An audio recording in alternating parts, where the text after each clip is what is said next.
बहुत ही महत्वपूर्ण 5 फैसले लिए गए। आप सबने फीडबैक दिया था कि पहले एक समरी चाहिए, तो आज उन सारे फैसलों की यहाँ समरी है। किसानों के वेलफेयर के लिए 2 बड़े फैसले लिए गए। खरीफ की एमएसपी, दूसरा इंटरेस्ट सबवेंशन स्कीम और 3 इंफ्रास्ट्रक्चर के प्रोजेक्ट हैं। एक 4 लेन हाईवे है और दूसरा और बाकी 2 रेलवे की लाइंस हैं। मैं सब पे डिटेल्स में आऊंगा एक एक करके। सबसे पहले साथियों, खरीफ के लिए किसानों के लिए बहुत बड़ा एक फैसला लिया गया है। आप सब जानते हैं कि खरीफ की फसल में जिस तरह से पिछले 10-11 वर्षों में मैसिव वृद्धि की गई है एमएसपी की, उसी कड़ी में सीएसीपी की रिपोर्ट पर 2025-26 के खरीफ मार्केटिंग सीजन के लिए आज कैबिनेट में एमएसपी अप्रूव हुआ है। टोटल अमाउंट इसका 2,07,000 करोड़ के आसपास का एस्टिमेट किया गया है। और जैसा कि प्रधानमंत्री श्री नरेंद्र मोदी जी ने प्रतिबद्धता दिखाई है किसानों को उनकी कॉस्ट के ऊपर 50% मिनिमम मार्जिन मिले, कम से कम मार्जिन मिले, उसका ध्यान रखा गया है। तो जितने भी क्रॉप्स हैं, हर एक क्रॉप के लिए कॉस्ट से 50% अधिक, कॉस्ट प्लस 50%, इस चीज का ध्यान रखा गया है। सीएसीपी अपना एक बहुत ही कॉम्प्रिहेंसिव स्टडी करता है, जैसा कि आप सब जानते हैं। डिमांड एंड सप्लाई सिचुएशन देखते हैं, ओवरऑल ग्लोबल प्राइसेस देखते हैं, भारत में कॉस्ट कितनी आती है उस सब को देखते हैं। इन सब को देख के रिकमेंडेशन करते हैं। ये इंडिविजुअल क्रॉप्स की एमएसपी है, 3 भाग में है। पहला भाग है सीरियल्स यानी फूड ग्रेन्स, उसमें पैडी, ज्वार, बाजरा, रागी और मेज, इन सब की एमएसपी आपके सामने है। आप सब जगह देखेंगे जो कॉस्ट है, कॉस्ट ऑफ प्रोडक्शन है, और उसके बेसिस पे एमएसपी, कॉस्ट के ऊपर एमएसपी कितना है वो लास्ट कॉलम बहुत इंपॉर्टेंट है। कम से कम 50%, कुछ केसेस में 63%, कहीं पे 59% over and above the cost. ये बहुत ही इंपॉर्टेंट पॉइंट है। और ऐसा कि ऐसा फिनोमिनन पल्सेस और फाइबर क्रॉप्स में भी है, जहां पर क्रॉप्स लिए गए तूर, मूंग, उड़द और कॉटन। इनमें भी कॉस्ट प्लस 50%, कम से कम 59% है, कहीं पे 53% है, मिनिमम 50% तो कॉस्ट से अधिक है ही है। तीसरा ग्रुप है क्रॉप्स का, ये है ऑयल सीड्स। ऑयल सीड्स में groundnut, sunflower seed, soybean yellow, sesame seed और नाइजर सीड। इन सब में भी कॉस्ट प्लस 50% का पूरा ध्यान रखा गया है। बहुत महत्वपूर्ण साथियों, क्योंकि किसानों को उनकी उपज का एक उचित मूल्य मिले, इसके लिए मोदी सरकार प्रतिबद्ध है और 10 वर्षों में इस प्रतिबद्धता को बहुत अच्छे तरीके से डेमोन्स्ट्रेट किया है। अगर हम तब की बात और अब की बात देखें, 2004 से 14 का टोटल आप पीरियड लें और 14 से 25 का पीरियड लें, आप देखेंगे एक एक क्रॉप पे पैडी 3 गुने से भी ज्यादा। जहां 4,44,000 करोड़ था, वहां 14,16,000 करोड़ दिया गया किसानों को इस पीरियड में। व्हीट, गेहूं में 2,56,000 की जगह 5,65,000 करोड़ दिया गया, यानी 2 गुने से ज्यादा। पल्सेस, दालों में मात्र 1,900 करोड़ देते थे तब के समय में, अब है 98,000 करोड़, 51 गुना ज्यादा, 51 गुना ज्यादा, बहुत बड़ा नंबर है।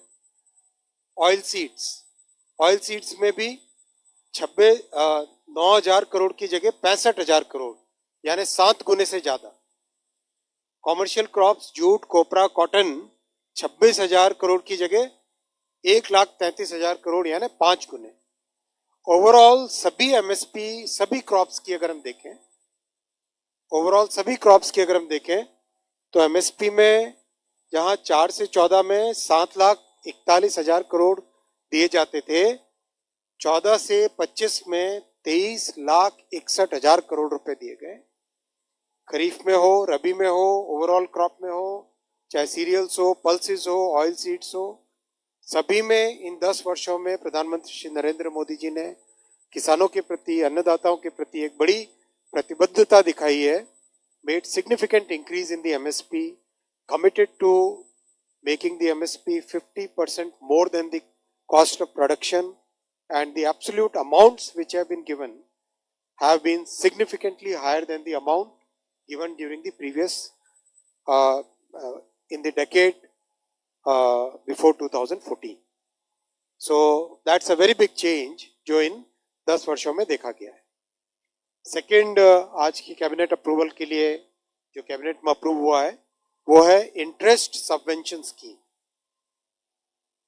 आप सब जानते हैं कि किसान क्रेडिट कार्ड जब श्रद्धेय अटल जी प्रधानमंत्री थे तब इंट्रोड्यूस हुआ था. उसके कारण किसानों को वर्किंग कैपिटल मिलना बहुत आसान हुआ. आराम से बहुत ही किसी भी फाइनेंशियल इंस्टीट्यूशन में, बैंक में, कोऑपरेटिव बैंक में, इनमें सब में जाके एक आसानी से लोन मिले, आसानी से वर्किंग कैपिटल मिले, वो व्यवस्था बनी. और उसके कारण बड़ी मात्रा में किसान जो एक इनफॉर्मल सेक्टर था क्रेडिट का, उनके चंगुल से बाहर आया. और इंटरेस्ट सबवेंशन स्कीम के जरिए से किसानों की कॉस्ट ऑफ वर्किंग कैपिटल को कम किया गया है. The cost of working capital has been reduced by having this interest subvention scheme. Effectively 4% पर 2 लाख रुपए तक का लोन मिले, किसानों को कैपिटल मिले, वो ध्यान रखा गया है इस स्कीम में. 7% नॉमिनल रेट है, उसमें 1.5% सबवेंशन है और 3% है प्रॉम्प्ट रिपेमेंट इंसेंटिव. इफेक्टिवली जो निकला है उसमें यह है कि करीब करीब 4% पे किसानों को 2 लाख रुपए तक का लोन मिलता है. 449 बैंक्स और फाइनेंशियल इंस्टीट्यूशंस इस स्कीम में जुड़े हुए हैं. एक पोर्टल है, बहुत ही ट्रांसपेरेंट तरीके से इसमें काम होता है. And this has really made a very big difference in the lives of farmers.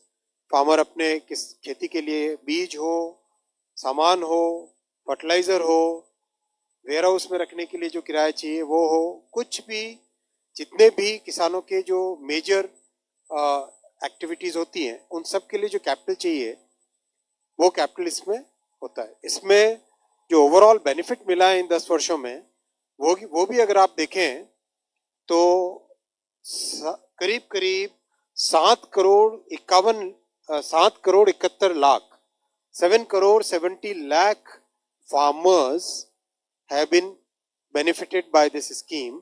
आप सोचो इंक्लूसिव ग्रोथ की कितनी बड़ी स्कीम है ये.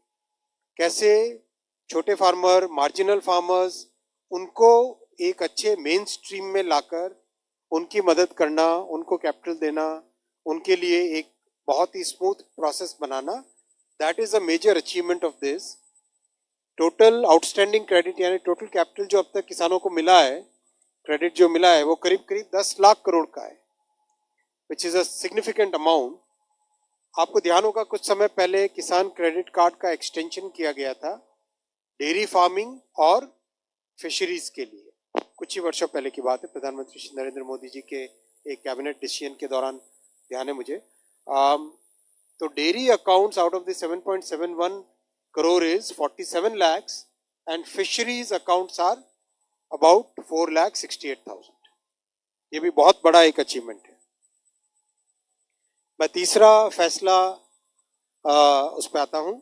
साथियों, आंध्र प्रदेश में कृष्णापट्टनम पोर्ट है, NH-67, उसका जो लास्ट सेक्शन है that was a bottleneck.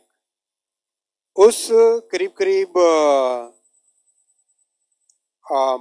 Around 105 kilometres, इसको आज अप्रूव किया गया है 4 लेन हाईवे के तौर पे. मैप पे अगर हम देखें तो मैप पे आप देखेंगे this is the Krishnapatnam port. ये कृष्णापट्टनम पोर्ट है, ये एंड पॉइंट ऑफ NH-67 है. और उसमें जो ऊपर वाली लाइन आप देख रहे थे उसमें दिक्कत थी, काफी कंजेस्टेड 2 लेन का था. सो आज जो अप्रूव हुआ है, ये नया अलाइनमेंट अप्रूव हुआ है बडवेल से नेल्लोर तक 4 लेन हाईवे। इसमें से कुछ पोर्शन ग्रीनफील्ड नया बनेगा और कुछ पोर्शन इसमें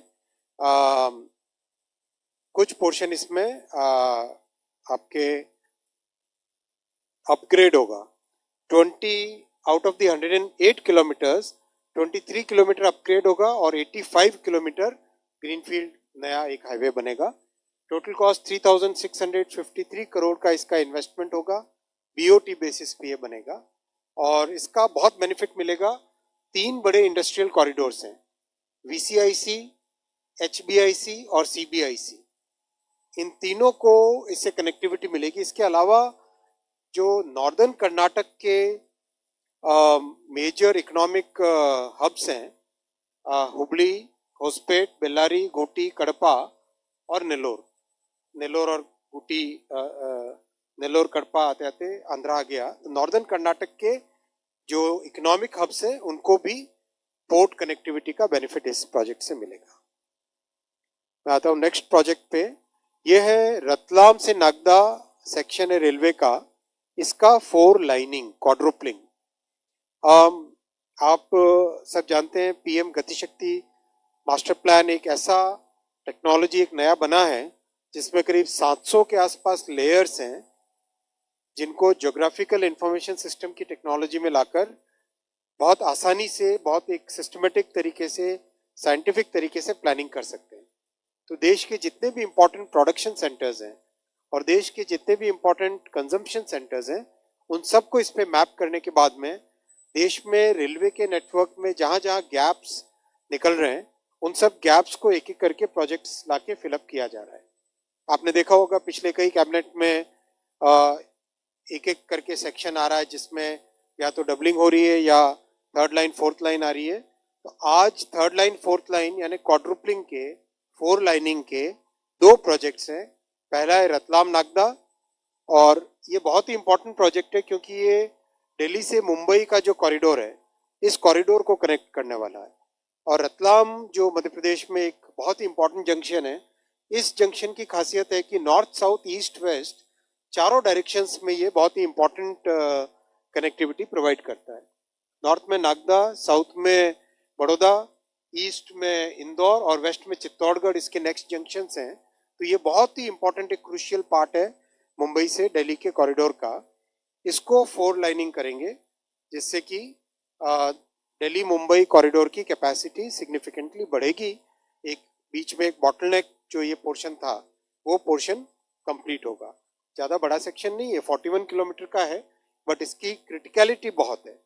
1018 करोड़ रुपीस का ये प्रोजेक्ट है। और मैप पे अगर आप देखें तो ये भारत का रेलवे का मैप है और इसमें दिल्ली मुंबई सेक्शन के अंदर यहाँ पर ये रतलाम से नागदा का सेक्शन आपको दिखाई देगा। नीचे बड़ौदा की तरफ जाते हैं, इस तरफ इंदौर और नागदा, और नॉर्थ की इस तरफ जाएं तो चित्तौड़गढ़। ये रतलाम जंक्शन आपको बीच में दिखाई दे रहा है।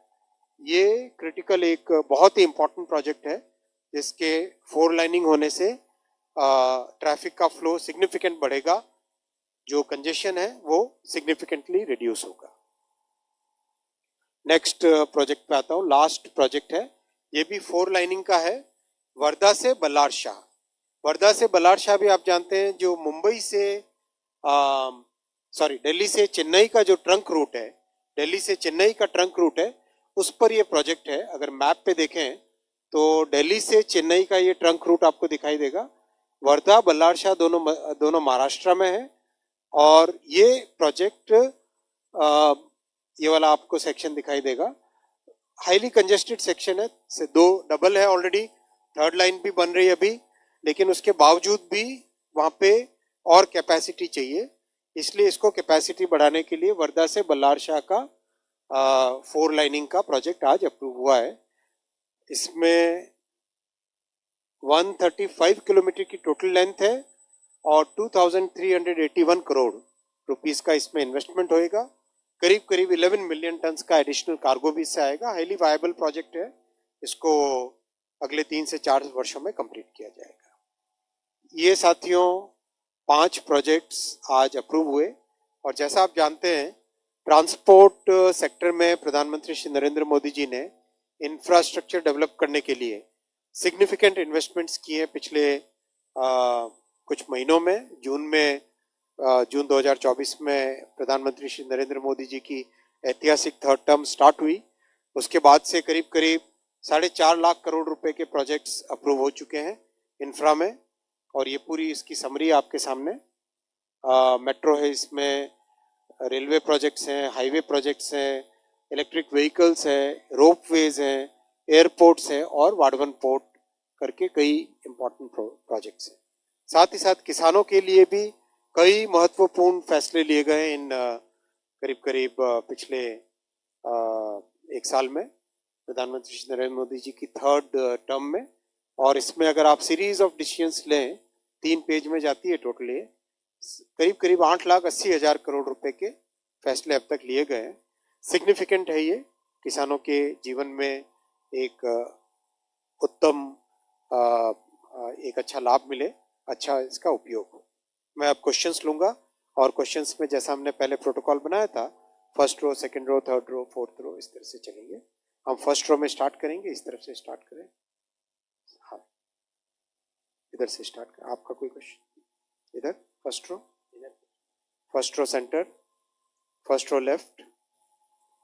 हाँ, इसके बाद में सेकंड रो लेफ्ट से चालू करेंगे ऐसे, फिर थर्ड रो ऐसे करेंगे। सर सर तरुण शर्मा हूँ जी बिजनेस से। सर जो आपका दूसरा फैसला है MISS के लिए सर, एक तो सर ये क्या 1 साल का पीरियड के लिए रखा गया है? दूसरा सर ये 1 साल का आज अप्रूवल है और उसका अमाउंट 15,000 करोड़ 1 साल के हिसाब से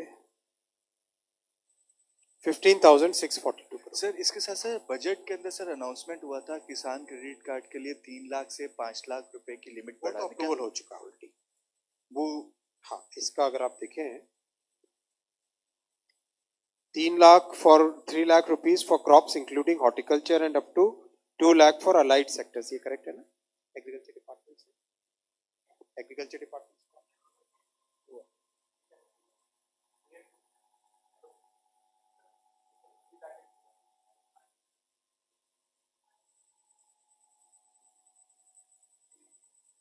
अप टू 3 लाख है ये अभी तक। ठीक, ये इज करेक्टेड है, अप टू 3 लाख। ठीक है sir, thank you sir. Second row में कोई? अच्छा, आप उधर से सेकंड रो, उधर सेकंड रो में।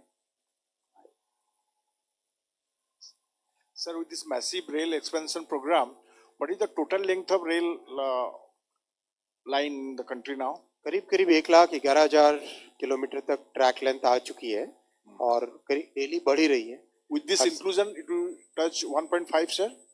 ना, करीब करीब जितने अप्रूव्ड है प्रोजेक्ट्स वो सारे कंप्लीट होने में तो हर एक साल हर महीने कंप्लीट हो रहे हैं। मैं आपको जैसे जैसे बढ़ती जाएगी बताता जाऊँ। Thank you, sir. एक और इसका एक सिग्निफिकेंट करोलरी है, इस साल हम भारतीय रेलवे वर्ल्ड में second largest cargo carrying railway बनी है, यूएस को पीछे रख के। 1.6 billion tonnes, 1,612 million tonne cargo carry किया पिछले साल, और ये एक डिसाइसिव जंप है। 10 साल पहले अगर देखो तो 1,000 के आसपास रहता था, और इसका एनवायरनमेंट पे बहुत बड़ा बेनिफिट मिला है। जो सबसे बड़ा 1.6 billion, 1,612 million, 1,612 million tons of cargo, 1,612 million tons of cargo, और इसका एनवायरनमेंट पे बहुत बड़ा बेनिफिट मिलता है। Because as you know, when you compare highway and railway, आपका environment CO2 emissions are practically 95% less in railways. 95% कम होता है रेलवेज में। इसका बहुत बड़ा बेनिफिट मिला है, और कंट्री की लॉजिस्टिक्स कॉस्ट में भी इसका बेनिफिट मिलता है। बिकॉज कॉस्ट बाय ट्रांसपोर्टेशन जो रेलवे और हाईवे को कंपैरिजन करो तो रेलवे की कॉस्ट आधे से कम है। So that's a very big benefit for the country. 4 अच्छा कोई नहीं, 4 आप। Sir, doctor Mohan Sharma, Bharat express से। जो एग्रो फार्मिंग सेक्टर में पल्सेस के लिए हमने 98,000 करोड़ रुपए दिए हैं, उससे एक डिमांड और सप्लाई का एक बड़ा गैप दिखता है। जितने हमने पैसे दिए हैं उससे ऐसा लगता है कि जो हमारा प्रोडक्शन है वो अप्रोप्रिएट नहीं हो पा रहा है जितना कंजम्पशन होना चाहिए। देखिए, पल्सेस का जो बढ़ा है ना प्रोडक्शन, उसका बहुत बड़ा लाभ मिला है। आप देखें, अगर 10 साल पहले इस सेक्टर को टोटली निग्लेक्ट किया जाता था, इंपोर्ट पे पूरी तरह से डिपेंडेंस थी। अब इंपोर्ट पे डिपेंडेंस कम हो रही है क्योंकि अपना खुद का प्रोडक्शन बहुत तेजी से बढ़ रहा है। आपने देखा होगा पल्सेस की कैटेगरीज में तूर, मूंग, उड़द, इन तीनों में सिग्निफिकेंट इंप्रूवमेंट है percentage over the cost of production. तो इसका बहुत एक सिग्निफिकेंट फायदा जमीन पे मिल रहा है। आज डिस्कशन के दौरान में भी ये बात आई थी कि पल्सेस के प्रोडक्शन के बढ़ने से हमारी देश की आत्मनिर्भरता इसमें बढ़ रही है।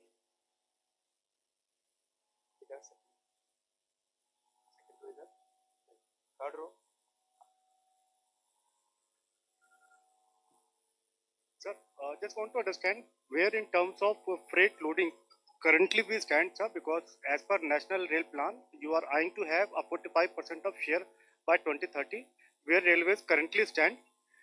Secondly, sir, the two sectors which has been approved, it is going to benefit the passenger or the cargo movement. दोनों को बेनिफिट करेगा, पैसेंजर्स को भी बेनिफिट करेगा, कार्गो को भी बेनिफिट करेगा। ये दोनों के दोनों ऐसे सेक्शंस हैं जो दिल्ली से मुंबई और दिल्ली से चेन्नई, ये दोनों के दोनों सेक्शंस ऐसे हैं जहाँ पर हैवी डिमांड रहती है पैसेंजर मूवमेंट के लिए भी और कार्गो मूवमेंट के लिए भी। तो दोनों को सिग्निफिकेंट बेनिफिट करेगा। As I said, we have already crossed a major milestone. We have become second largest cargo carrying railway in the world by carrying 1612 million tons in the previous financial year, which closed on 31st March. चलिए next 166। Sir, ये जो MSP बढ़ाया गया है तो इसमें जो transportation cost है वो शामिल है या खेत से सीधे उठाएंगे उसका कॉस्ट शामिल है? कैलकुलेट कैसे किया गया है इसका लागत, इसकी कैलकुलेशन? CACP का फॉर्मूला बहुत स्टैंडर्ड है। बड़े साइंटिस्ट इसमें बैठते हैं, खेती को, किसानी को बहुत अच्छे से समझने वाले लोग बैठते हैं। वो इसका कंप्लीट कॉस्ट ऑफ प्रोडक्शन को कैलकुलेट करके उसके बेसिस पे रिकमेंड करते हैं। अपना परिचय भी दे दो। थर्ड रो में कोई? सर, मुकेश कौशिक हूँ मैं, दैनिक भास्कर से। आपका जो एमएसपी पैटर्न देखा उसमें सब में प्रोडक्शन लागत का 50% या उससे ऊपर दिया गया है, यानी कि एक तरह से सरकार ने घोषित रूप से स्वामीनाथन कमेटी की रिपोर्ट को मान लिया है कि 50% से ऊपर सरकार दिया ही करेगी। और क्या ये कदम एमएसपी को लीगल गारंटी की दिशा में है? अघोषित क्यों कहा आपने? घोषित रूप से मान लिया है ऑलरेडी। ये तो बहुत बड़ी उपलब्धि है। प्रधानमंत्री श्री नरेंद्र मोदी जी की सरकार ने जो एमएसपी के लिए कमिटमेंट किया है, वो कमिटमेंट आपके सामने बहुत स्पष्ट तौर पे यहाँ पे दिखाई दे रहा है। Whether it is in the computation of MSP or whether it is in the amount which have been disbursed since 2014, इन दोनों को अगर आप देखें, ये नंबर भी आपके सामने जरूर डिटेल में देखना चाहिए आपको, कितने गुना दिया है 2004 से 14 के कंपैरिजन। ये तो प्रतिबद्धता है किसानों के प्रति। और कोई? 17। सर, पूनम हूँ अमर उजाला से। ये जो आज एमएसपी खरीद की दी है, इसमें देखने में आया है कि इस मर्तबा भी अभी जो गेहूं की खरीद हो रही है वो एमएसपी से ऊपर जा रही है, किसान को लाभ मिल रहा है। वहीं धान है और भी फसलें, तो क्या सरकार कोई ऐसी योजना पे भी काम कर रही है कि जो भी फसलों के दलहन तिलहन के दाम है उसको आप 100% खरीदने के अलावा अगर ऊपर कीमतें मिल रही हैं तो उसके लिए भी कोई मैकेनिज्म हो? एमएसपी बहुत इंपॉर्टेंट एक सपोर्ट सिस्टम है और खरीदी बहुत ज्यादा बड़ी है। उसका एक रिजल्ट सीधा यहाँ पे दिखते हैं, प्राइस में भी और क्वांटिटी में भी, दोनों में इन 10 वर्षों में सिग्निफिकेंट इंक्रीज हुआ है। Fourth row. सर,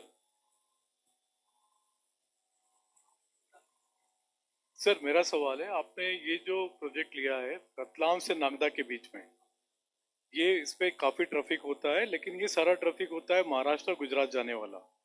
सर एक और रूट था यहाँ से जो नागदा से इंदौर, इंदौर से मनमाड़ वाला। सर इंदौर मनमाड़ वाले रूट पे कितनी प्रोग्रेस हुई है उस पे, क्योंकि बहुत सालों से मांग हो रही थी उसकी, क्या उस पे कुछ? इंदौर मनमाड़ कुछ ही समय पहले यहाँ पे आप कैबिनेट में फैसलों में देखा होगा, मेरे ख्याल से 3-1 महीने पहले सैंक्शन हुआ है। बहुत इंपॉर्टेंट प्रोजेक्ट है, बहुत बड़ी लाइफलाइन है, क्योंकि जो उत्तर प्रदेश के आगरा से अगर ले, वहां से लेके मुंबई तक वो कॉरिडोर पूरा बनता है, तो that will become a major lifeline. उसमें अच्छी प्रोग्रेस है। दोनों सरकारें, मध्य प्रदेश और महाराष्ट्र की सरकारें, दोनों के दोनों अच्छा सपोर्ट दे रही है। इसमें सुपर कोऑपरेशन है। लैंड एक्विजिशन का काम चल रहा है। लैंड का फाइनल जो डिटेल्ड अलाइनमेंट होता है, प्लॉट बाय प्लॉट, किसान का एक एक खाते से जो मिलान होता है, वो सब काम अभी चल रहा है। Fifth row.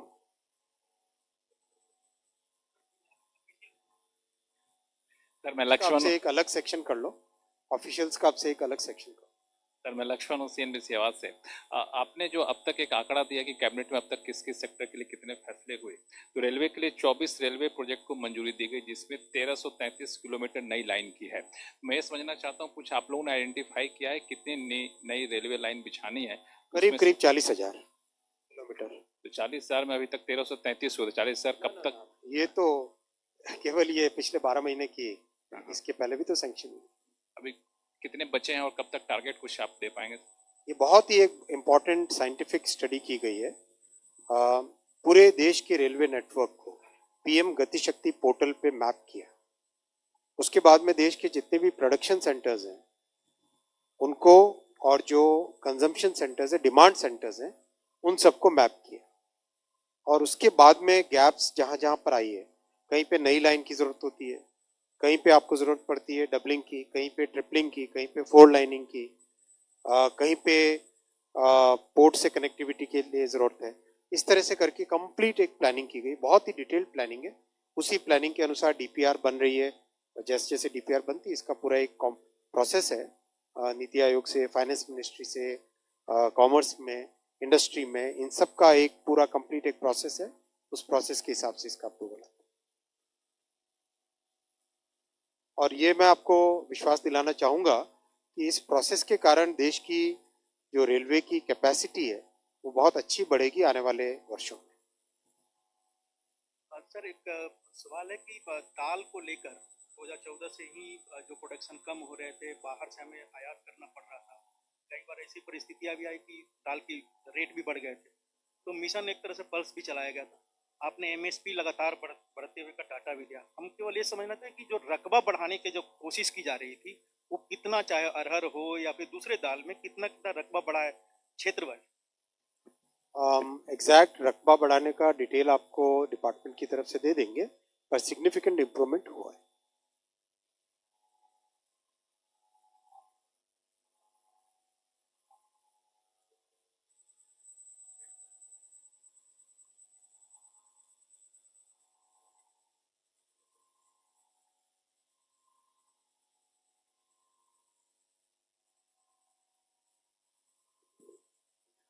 Good afternoon, sir. Shishir here from Hindu Business Line.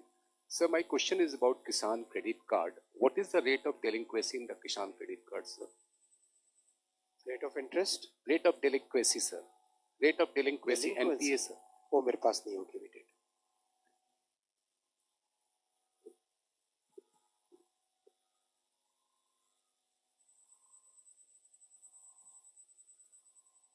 उधर से कोई नहीं। और सवाल पीछे आप अपना ये उठाइए। हाँ, 245। अच्छा, लक्ष्य प्रकाश, हाँ बोलिए। इधर ये पीछे माइक यार, पहले सामने दीजिए। इधर ये और आगे ये नेक्स्ट के बाद। हाँ जी। Sir, Prakash Vedashi from ET Now. How many Kisan credit cards have been distributed so far? And the government 7,71,00,000। 7,71,00,000। एक सेकंड, ये नंबर आपके सामने 7.71 crore. So have you achieved saturation level? Significantly, almost.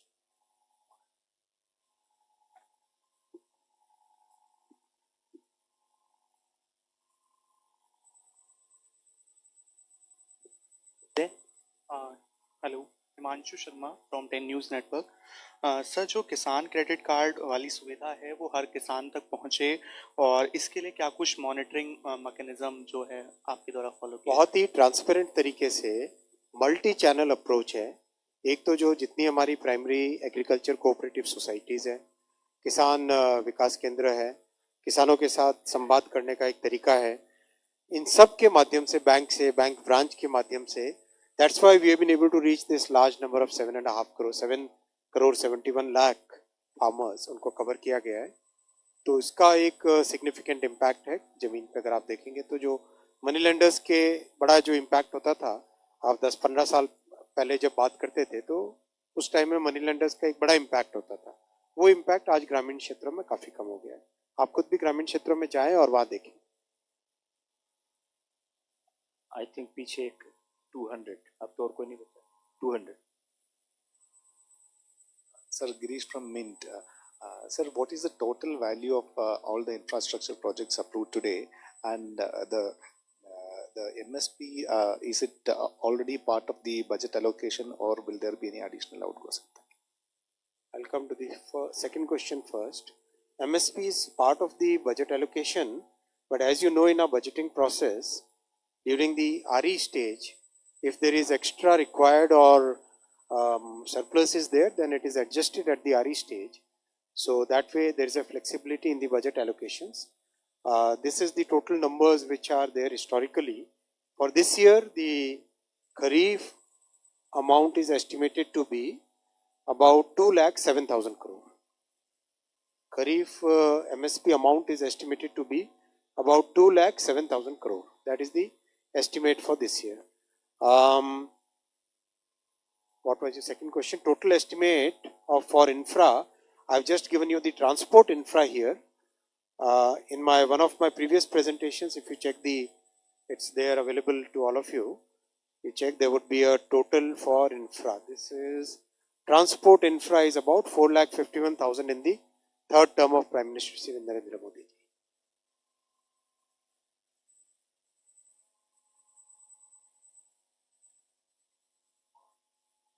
Anybody else who has? Acha, okay. 131. Sir, I'm Thwesh from Economic Times. I came a bit late, sir. Just want to understand what is the incremental cargo and passenger handling capacity that will be increased because of these quadrupling projects, railway line.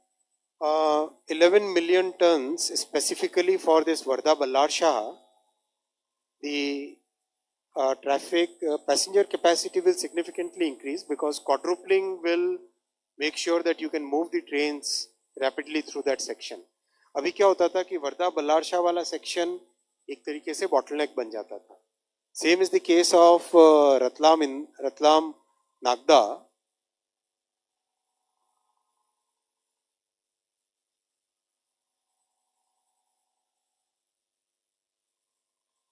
इसका check करें.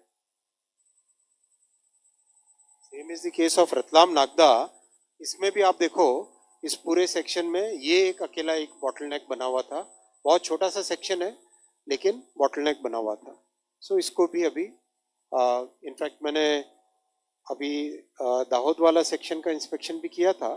Significant अच्छी capacity है, track की condition भी बहुत सही है. तो अब ये वाला सेक्शन बन जाने से, क्वाड्रुपलिंग हो जाने से ईस्ट वेस्ट नॉर्थ साउथ का जो कंजेशन रहता था वो कंजेशन इससे खत्म हो. ठीक है. और कोई क्वेश्चन लास्ट सप्लीमेंट्री?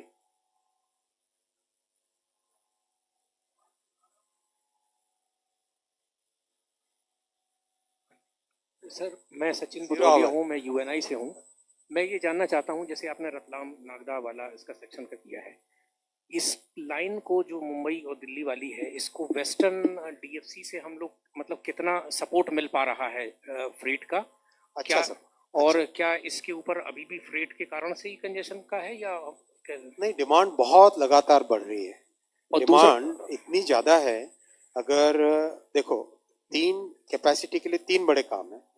एक तो लाइंस बढ़ाना, दूसरा जो टर्मिनल्स हैं वहां पे कैपेसिटी बढ़ाना. जैसे मुंबई की कैपेसिटी डबल करने का काम, करीब करीब हर बड़े शहर का डबल करने का काम एक एक करके प्रोजेक्ट्स लिए जा रहे हैं. तीसरा है टेक्नोलॉजी को इसमें बेटर टेक्नोलॉजी लाना, हायर हॉर्स पावर के इंजन्स लाना, ट्रेन सेट्स लाना, कवच का फिटमेंट चल रहा है, तो ये सब से ओवरऑल कैपेसिटी बढ़ेगा। और डीएफसी का बहुत बेनिफिट मिला है, और डीएफसी में अभी दोनों अगर मिला लें ईस्टर्न और वेस्टर्न, तो करीब करीब डेली 380-400 गाड़ियां चल रही, तो उसका बहुत बड़ा बेनिफिट मिला है। दूसरा क्या जो एक ईस्टर्न कोस्ट का एक डीएफसी प्लान था, एक पहले अनाउंसमेंट हुआ था, डीएफसी में अभी थिंकिंग ये है कि पहले जितने भी हमारे बॉटलनेक्स हैं और ओवरऑल नेटवर्क में जहां गैप्स हैं उनको फिलअप करने से ज्यादा बेनिफिट मिलता है। Thank you.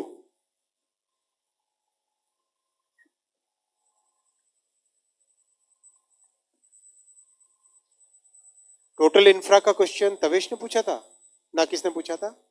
गिरीश ने। किसने पूछा था? हाथ खड़ा। हाँ, आपका है 10,25,000 करोड़, 10.25 लाख करोड़।